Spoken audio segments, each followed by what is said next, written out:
Today I'm going to install new rotors and new pads on this 2003 Honda Accord.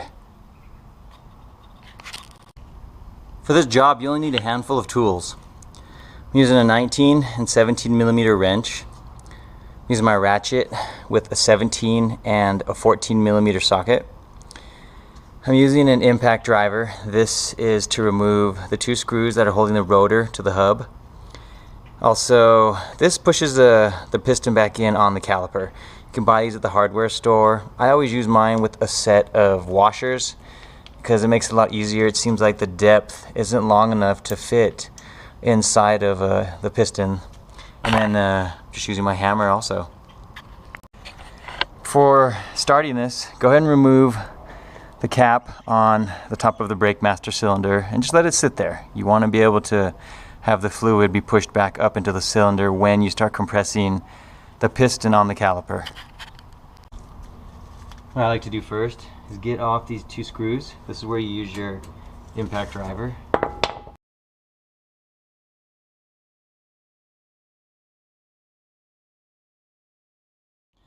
The next step, we want to remove the caliper from the actual bracket. There's two 14 millimeter. You have one on the top. You have the second one on the bottom. Go ahead and bust those loose. Now if they start spinning with this nut here, this is where you use the 19 millimeter wrench on here to hold that in place while you remove the bolt.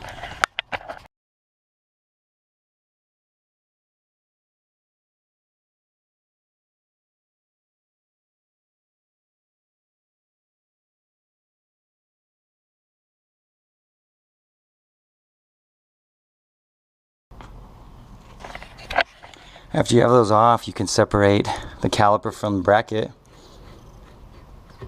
And to avoid putting stress on the brake line, I like to lay it right here on top. Just wedge it in there.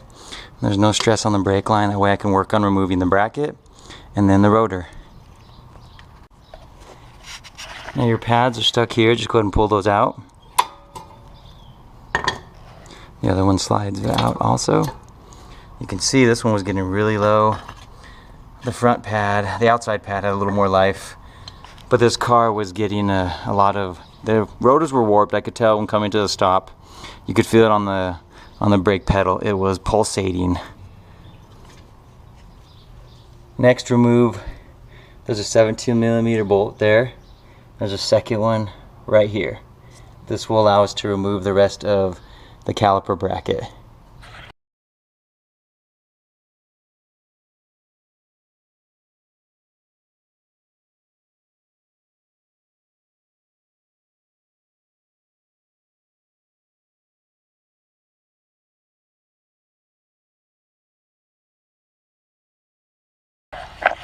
Now your rotor's ready to come off, but sometimes it's stuck on there just from the corrosion and rust that builds up along the inside of the hub. Use your hammer.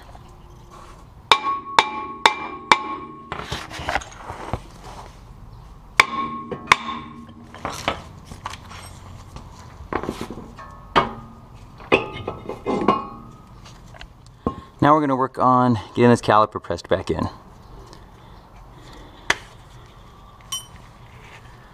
What I like to do when I let it sit, I know it's not to put any stress on the brake line, but I'm going to let it sit there for one moment. There we go. I'm going to feed in my two washers.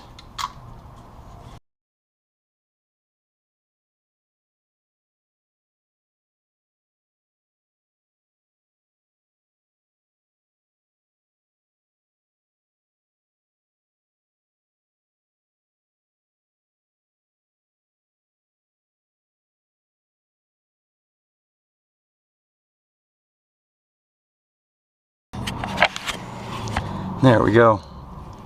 Get the piston pushed all the way back in. See how we're leaking over here?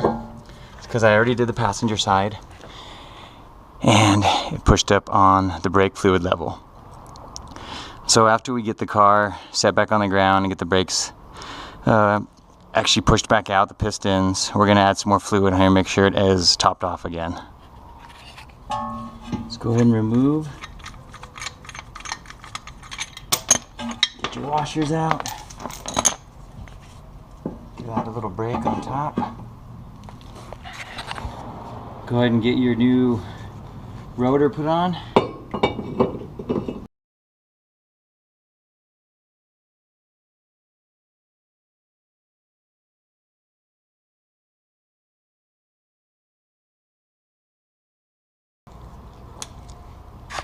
Next, we'll get the caliper bracket back on.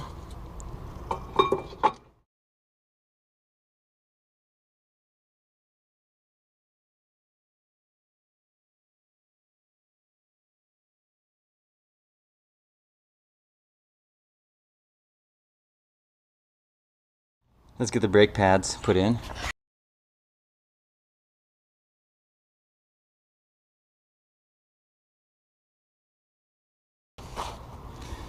And next, let's get the caliper put back on.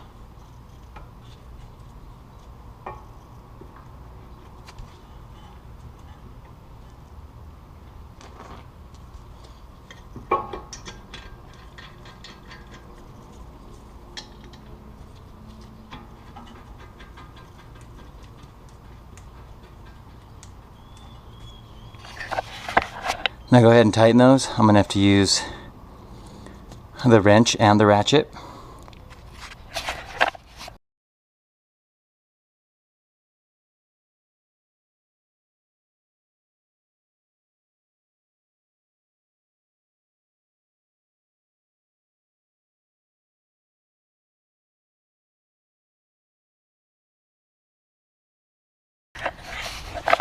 There you go. Pretty simple install on doing your pads and rotors. Go ahead and reattach your brake master cylinder cap, and then go ahead and take the car for a drive. Your brakes probably came with a specific set of instructions on how to break in the new pads and rotors. I recommend following that. It always does seem to make a difference in terms of extending the life and the wear of the pads and rotors. Thanks for watching, guys. If you need any help, let me know. Appreciate it.